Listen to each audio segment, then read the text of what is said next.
Welcome to the Learning Pines YouTube. We hope this video helps. You start by verifying the basics that actually matter.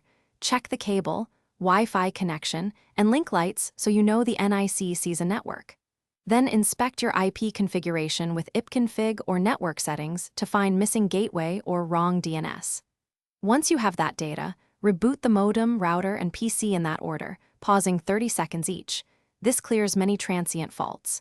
If a dynamic IP fails, try renewing the lease to force a fresh address. Now dig deeper to separate local from upstream faults. You should ping the default gateway. If that fails, the switch or router is at fault. Once the gateway responds, ping 8 to bypass DNS and check raw routing.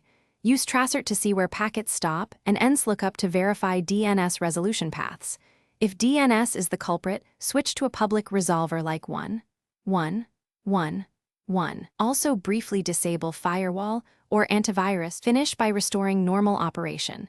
Reset the network adapter or run the built-in troubleshooter to apply automatic fixes. If drivers look suspect, uninstall and reinstall the NIC driver. Make sure you use the correct vendor driver rather than a generic one. Once done, confirm DNS and gateway again and run a final ping to a public IP.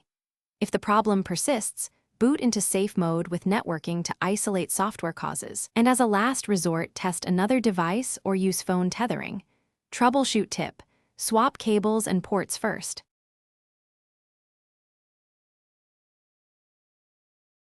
Thanks for watching. Consider subscribing if we helped you.